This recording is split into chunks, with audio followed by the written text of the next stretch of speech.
Okay, ito po ang inyong Pinoy Firearms Instructor at nag-gunsmith din naman at welcome po dito sa ating munting YouTube channel. Okay, bago po ako bumati at magpasalamat ay gusto ko lang munang basahin ang katanungan ni Boy Omay.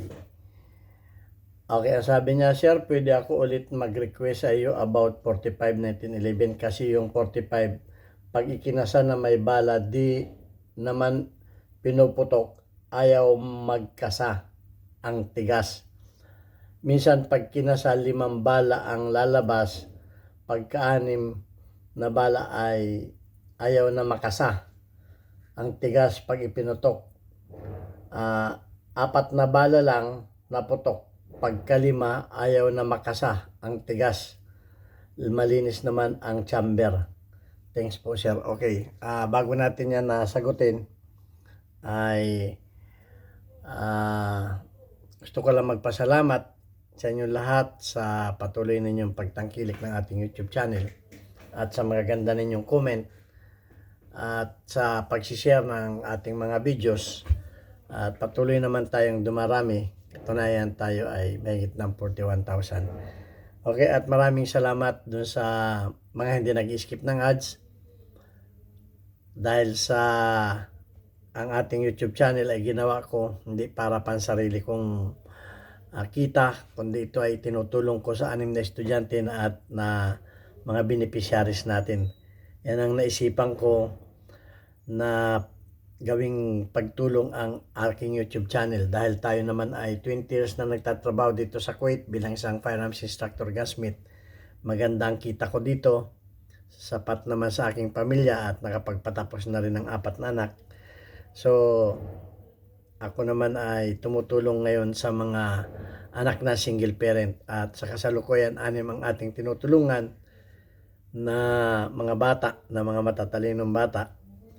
So, gusto ko pa itong dumami at lumaki pa ang ating YouTube channel.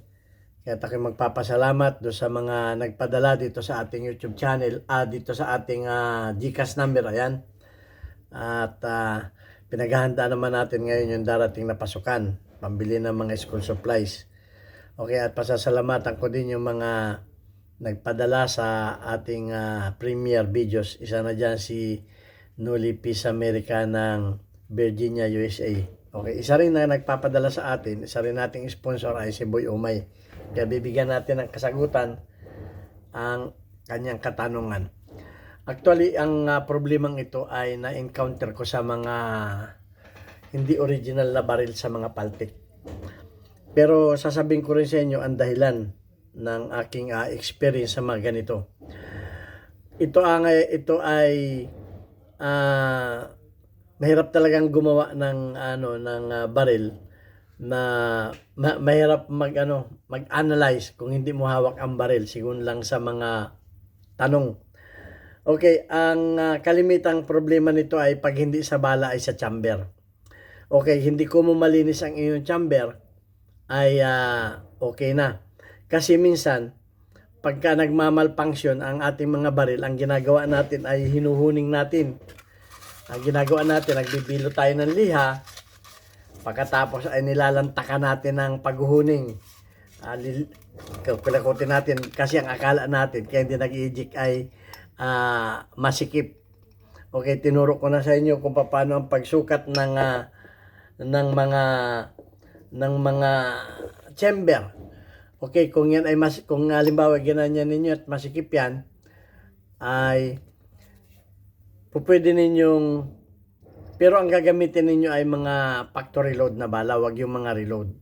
Okay, so ang pagsukat niyan, ang pinakang malaking clearance ay isang bond paper na may sukat na may sukat na 1 cm ang lapad. At ipapantay ninyo sa basyo at ipapasok ninyong ganyan kung yan ba ay, yan ang pinakang malaking clearance. Pag yan ay lumaki pa dyan, pag yan ay dinubli ninyo, at pag dinubli ninyo yan at kasya pa rin, yan ay over na ang niyan, over na pagka pagka yan ay pumasok pa at doble na, yan ay ano na, sobrang luwag na yan. At pag yan ay sobrang luwag na, diyan ngayon nagkakamero ng pag-expand ang ating mga basyo. At pag yan ay pumutok at nag-expand, lalong mahirap bunutin ng extractor. Ngayon, sa problema naman ni Boy Umay, na hindi naman pinuputok pero mahirap ikasa. Okay, pag sinukat mo, ay okay naman. Ganito ang gawin mo. Pag inilagay mo yung bala mong ganyan, idiin mo at yan ay pumasok, yun ay may problema. Dahil yan ay wala ng stopper yan. Dahil ito, kung makikita ninyo dyan, yan ay may stopper sa loob. Ayan o, may stopper yan. Hindi man yan dire-diretso na ano. Meron niyang stopper doon sa loob. Pag nilagyan ninyo ng basyo yan, kahit ninyo idiin yan, yan ay may stopper. Ibig sabihin hindi yan papasok. Ngayon, pag nilihan ninyo yan, at hindi kayo marunong magliha, yung stopper na yon ay magiging tapered. Yun. Mawawala yung kantuhan. So, anong mangyayari? Pag yan ay idiniin ninyo yan, kakapit na yun dun. Kakapit na yun at hindi na ninyo mabubunot yan. Doon nagkakamero ng problema. Ay bakit naman ano? Kaya minsan yan, pagsalpak ng halimbawa, nag-load kayo, nag-load kayo ganon. Pagsalpak niyan, yung bala ninyo sasalya. Ay sasabihin ninyo, may extractor naman yan eh. Paano sasalya yan? Ang extractor po ay may clearance yan. Papakita ko sa inyo ha. Lalo yung mga 1911. Papakita ko sa inyo ang clearance ng extractor ng mga pistol. Ayan o. Yan ay may clearance. Kung mapapansin ninyo, ayan o. Ha? Ayan o. May clearance yan. Ayan o. Kita ninyo? Ha? Kaya yan ay po pwedeng sumalya. Lalo yung mga 1911. May clearance yan. Ayan o. Yun ang clearance niyan. Kaya yan ay, yan o, pag hinila ko, ayan, yan ang clearance niya. O, kitang-kita nyo, yung clearance niyan. Kaya yan ay, uusog ng konti yan. Uusog ng konti. Ayan. At pag yan ay umusog ng konti, doon magkakamero ng problema. Tingnan ninyo yung mga ano ninyo. Ayan o. Yun, yung clearance. Tingnan ninyo yung pit ng bala. Uusog ng konti yan. Hindi naman talaga uusog yan ng malayo kasi nga may extractor pa, pero yung extractor ay may clearance pa yun. So babaon ito ng konti at doon na minsan pag napalakas yung salpak niyan, doon na minsan yan mahirap bunutin ng extractor. Kaya sabi mahirap ikasa, mahirap na tanggalin kasi nga subukan ninyo lagyan ng bala, idiin ninyo ng madiin. Pag yan ay pumasok, hindi na mahirap nang kunin yan. So may problema diyan yung chamber, nawala na yung stopper. Kaya minsan pag napalakas yung salpak ng bala, lalo kung ang mga bala ninyo ay reload, nagkakamero ng problema. So yan ang nakikita ko diyan. Yan ay niliha ng niliha, hinuning ng hinuning, nawala na yung stopper. Okay yan. Kung yan ay ilalagay lang ninyo ng ganyan. Lalagay ninyo ng ganyan. Okay yan. Pero pag idiniin ninyo yan, yan ay kumapit, yun ang problema. Kaya mahirap ikasa. Kasi nga, kumakapit yung bala. Okay? Kumakapit yung bala. Kaya mahirap ikasa. Kaya yun ang nangyayari. Subukan mong magpasok ng ano niya ng mabagal lang. Mabagal ganun. Wag mong biglain na ganun kasi pag binigla mo yan, sasalyada yung bala papasok. Madali mo kasi yan pag dahan-dahan mo ganun. Kasi yung bala hindi sumasalyada na ganun. At tingnan mo rin yung mga bala. kung yan ay pag inilagay mo ay tama lang yung height dito, tama lang yung height. Yan ay nag-tapered na. Ang ibig sabihin ng tapered, kumipot na yung bandang loob, maluang na yung bandang labas. Dahil sa huhuning. Kasi ang talagang ginagamit diyan ay reamer. May reamer ko dito. May reamer talaga na ginagamit diyan. Yung reamer ko dito ay malaki lang, pang shotgun. Ganito yung reamer. May mga sizes nito na maliliit. Ito mga talim ito. Na ito ay na-adjust mo, napapalaki mo ng konti ito. Ito yung pang reamer sa sa mga chamber.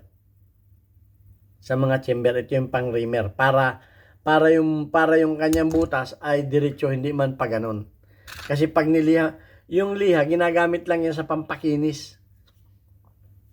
Pagka yung madumi na, hindi mo At yan ay hindi mo nililihan ng maraming beses. Nililinis mo lamang yan. So, ang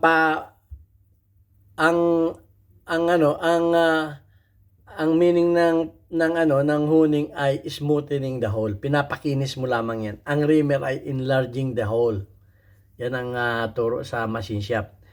Ang enlarging the hole ito. Reaming, boring, enlarging the hole. And drilling ay making a hole.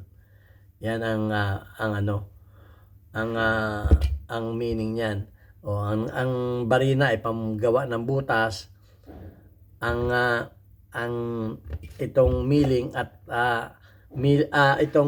itong end mill ang tawag, mga mga end mill ang gawa, reamer. Ang reamer ay enlarging the hole at saka yung pagboboring. Yun namang liha ay honing, pampakinis naman yun. So yan ay pinapag-aralan sa machine shop technology. Okay, so yan ang at ang nakakaalam lang yan yung mga machinist at yung mga expert na gunsmith. So ayan ang nagiging problema diyan. Ganun ang ngayon, tatanong mo naman kung paano naman ang paggawa niyan ay ang remedyo na diyan ay hindi mo naman marireveal diyan. Ang remedyo diyan ay sleeving. I-sleevan yan, palalakin yung butas, papasukan niya ng bakal, pagkatapos ay i-rebore uli at i-reamer. Malaking trabaho yan.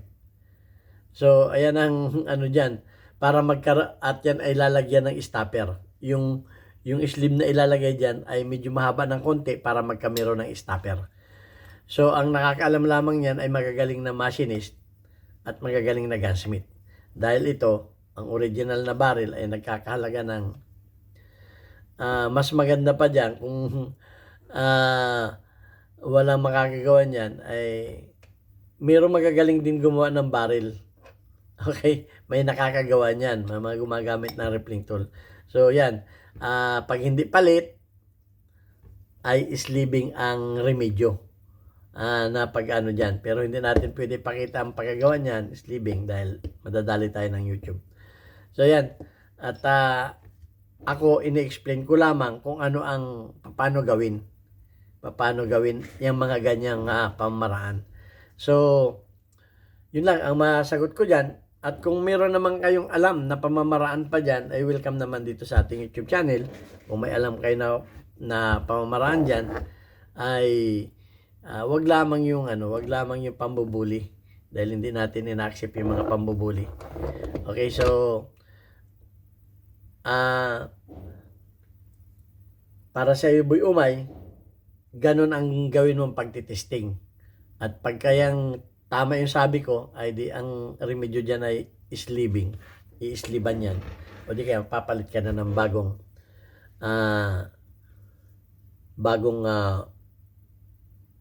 barrel.